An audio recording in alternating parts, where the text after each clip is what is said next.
बिस्मिल्लाहिर्रहमानिर्रहीम। लाखों करोड़ों अरबों दरूदो सलाम आप सल्लल्लाहु अलैहि वसल्लम पर और आपकी आल पर। अल्लाह ताला आपको खुश रखे। मैं हूं तारिक जावेद, आप देख रहे हैं दादा तारिक रेसिपी। आज मैं बहुत ही कमाल की और बहुत ही जानदार दाल बेर का शरबत बनाने जा रहा हूं। बहुत कमाल की रेसिपी है और इसके बहुत फ़ायदे हैं। ये बिलखुसूस बांझपन के लिए, दिमागी कमज़ोर के लिए, चेहरे की शादाबी के लिए और इनके लिए ये कमाल की रेसिपी है। अपनी रेसिपी की तरफ चलते हैं जी। मैंने सुरख बेर लिए हैं 500 ग्राम, आधा किलो। उसने इसे 2 से 3 पानी अच्छे तरीके से धो लिया है। ये सिर्फ 100 रुपये किलो है बेर, जो मैंने 50 रुपये के बेर लिए हैं जो प्लेट में आपको नजर आ रहे हैं। चूल्हे की फ्लेम को मैंने ऑन कर लिया है और ऊपर मैंने कढ़ाई रख दी है और आंच को रखा है मैंने मीडियम। 1.5 लीटर इसमें वो पानी डाल दूंगा। ये हमारे ये सुरख बेर हैं जिन्हें मैंने अच्छे तरीके से 1 से 2 पानी धो लिया था, ये मैं इसमें डाल दूंगा। 2 टेबल स्पून इसमें मैं सौंफ डाल दूंगा। 1 टीस्पून में इसमें अजवाइन डालूंगा और 1 टीस्पून में कलमंजी डालूंगा। कलमंजी के तो बहुत ही फ़वाइद हैं, ये मैं डाल दूंगा और इसे अच्छे तरीके से मैं मिक्स करूंगा। जो तरतीब मैं आपको बता रहा हूँ इसी तरतीब से आज आपने ये सुरख बेर का शरबत बनाना है। ये आज का शरबत फास्फोरस का खजाना होगा, हड्डियों को मजबूत करेगा और कुव्वत मुदाफ़ियत के लिए बहुत फ़ायदेमंद है। और ये खसूस ये बांझपन के लिए और जो भूलने की बीमारी है उन लोगों के लिए ये कमाल की रेसिपी है। मैंने तमाम चीज़ों को चम्मच के ज़रिए अच्छे तरीके से मिक्स कर लिया है और अब मैंने मीडियम आंच पे इसे 7 से 8 मिनट पकाना है, क्योंकि ये बेर है, इसे हमने थोड़ा नरम करना है और जो चीज़ें इसमें मैंने डाली हैं उनका अरक जूस भी इस पानी में आ जाएगा। फिर आगे क्या करना है फिर मैं आपको बताऊंगा। अब इसे मैं ढांक के रखूंगा, 7 मिनट के बाद मिलते हैं। बेरों को पकाते हुए मुझे 7 से 8 मिनट हो गए। अब इसका ढक्कन उठा के चेक कर लेते हैं। ये नहीं जी, हमारे बेहतरीन ये बेर सॉफ्ट हो चुके हैं और इसमें जो चीज़ें डाली थी उनका जूस अरक भी इस पानी में आ चुका है और ये अब ये बिल्कुल ये सॉफ्ट और नरम हो चुके हैं। ये मैं थोड़ा सा आपको दबा के चेक भी कराता हूँ। ये देखिएगा, ये अब इसकी मैं इसकी गुठलियाँ अलग कर लूँगा तो मैं बेरों को निकाल के अब इसे मैं एक तरफ रखता हूँ।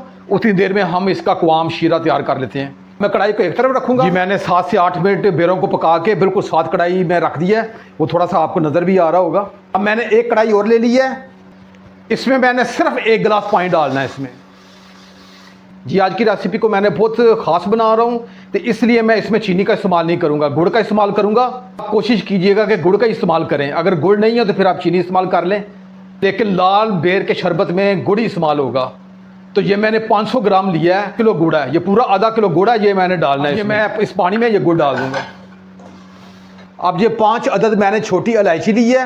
अगर आपका इलायची नहीं हो तो इलायची का पाउडर भी डाल सकते हैं। मेरे पास ये इलायची थी, इसके मैंने मुँह खोल दिए, ये मैं डाल दूँगा और मैं इसे मीडियम टू लो आंच पे इसे तकरीबन 7 से 8 मिनट के लिए पकाऊंगा और 7-8 मिनट के बाद ये मुकम्मल गुड़ मेल्ट हो जाएगा। ये 5 से 6 मिनट हो गए हैं और ये देखिएगा हमारा गुड़ मुकम्मल मेल्ट हो चुका है और ये हमारा बेहतरीन क्वाम तैयार हो गया है। चूल्हे की फ्लेम को मैं ऑफ़ कर दूंगा।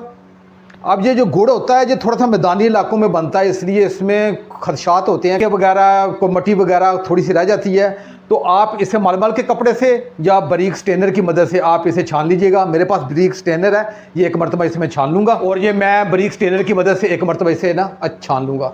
आप इसे छान लीजिएगा। ये छोटी इलायची है, इसका काम भी ख़त्म हो चुका क्योंकि इसका सारा फ्लेवर इस शीरे में आ चुका है। की वजह से मैं छान लिया था। ये क्वाम को दोबारा इस कढ़ाई में डाल दूँगा। बिस्मिल्लाहिर्रहमानिर्रहीम। सुरख बेर थे, उनकी मैंने गुठलियाँ निकाल ली थी और उसी कढ़ाई में से मैंने थोड़ा सा पानी लेके इसे अच्छे तरीके से ग्राइंड कर लिया था और ये बेहतरीन हमारा ये जानदार ये बेर का शरबत है। ये वो पानी है जो हमने बेर, कलवंजी, सौंफ वगैरह जिसमें डाले थे और ये चीज़ अलग है। अब ये सौंफ, कलवंजी इसका क्योंकि अरक इस पानी में आ चुका है और इसे हम स्टेनर की मदद से इसे हम छान लेंगे। बिस्मिल्लाहिर्रहमानिर्रहीम। और ये सौंफ, कलवंजी वगैरह इसे हम अलग रख देंगे, इसका कोई काम नहीं है। अब ये ग्राइंड किया हुआ हमारा लाल बेरों का शरबत है, की मदद से मैं छान लूँगा। बिस्मिल्लाहिर्रहमानिर्रहीम।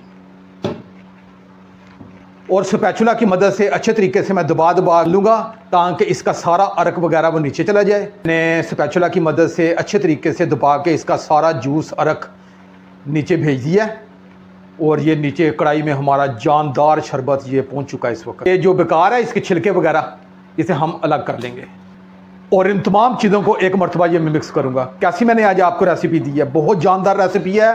स्टेप्स के साथ मैं आज आपको रेसिपी दे रहा हूँ, आप इसी तरीके से बनाइएगा। बहुत कमाल का शरबत है और मेरी वीडियो को मुकम्मल वॉच कीजिएगा। इसे महफूज करने का क्या तरीका है और इसे पीने का क्या तरीका है ये मैं आज आपको बताऊंगा। अब मैं मीडियम आंच पे इसे 7 से 8 मिनट के लिए पकाना है, क्योंकि इसका दोबारा जो कच्चापन है वो ख़त्म करना है, क्योंकि इसे हमने महफूज करना है 2 से 3 माह के लिए, तो इसलिए इसका पकाना बहुत ज़रूरी है जी। मुझे पकाते हुए 7 से 8 मिनट हो गए हैं और मैं साथ साथ इसके जो ऊपर झाग आ रही है इसे मैं रिमूव करता जा रहा हूँ। आपने हटा देनी है झाग हमने किसी सूरत नहीं रखनी, आपने थोड़ी थोड़ी करके जैसे झाग आएगी आपने ये रिमूव कर देनी है। और जैसे झाग आती गई है मैं इसे निकालता गया हूँ और ये 7 से 8 मिनट हो गए हैं और कमाल की रेसिपी है। सबसे बड़ी बात है कि इसमें हमने चीनी का इस्तेमाल नहीं किया। अभी मेरी वीडियो मुकम्मल नहीं हुई, अभी इसे सेव करने का क्या तरीका है वो रहता है, वो सबसे अहम स्टेप है, वो आपने मिस नहीं करना। अब चूल्हे की फ्लेम को मैं ऑफ़ करूँगा और इसे थोड़ा सा मैं ठंडा करूँगा। 1 टीस्पून इसमें मैं काला नमक डालूँगा। अगर आपके पास काला नमक नहीं है तो आप जो सफ़ेद नमक हम हंडिया में डालते हैं वो भी डाल सकते हैं, लेकिन काले नमक के साथ इसका जायका बहुत अच्छा आता है, उसकी अफादियत भी बढ़ जाती है। मैं काला नमक इसमें डालूँगा। बिस्मिल्लाहिर्रहमानिर्रहीम। और इसे अच्छे तरीके से मिक्स करूँगा और इसमें मैं 8 अदद लेमन जो है वो निचोड़ दूँगा, उनका जूस। वो इनका जूस निचोड़ना इसलिए ज़रूरी है क्योंकि हमने इसे 2 से 2.5 माह के लिए सेव करना है और आपने जो लेमन का रस ज़रूर डालना है। अगर आप लेमन का रस ना डालें तो फिर खाने वाला जो सिरका होता है वो डालिएगा, लेकिन कोशिश करें कि आप लेमन का जूस ही इसमें डालें। मैं तकरीबन 8 लेमन के जो जूस है ये मैं इसमें डाल दूंगा। मैंने 8 अदद लेमन के जूस इसमें डाल दिया है। अब इसे अच्छे तरीके से मैं ठंडा करूंगा और इसे पीने का क्या तरीका है वो मैं आपको शेयर करूंगा।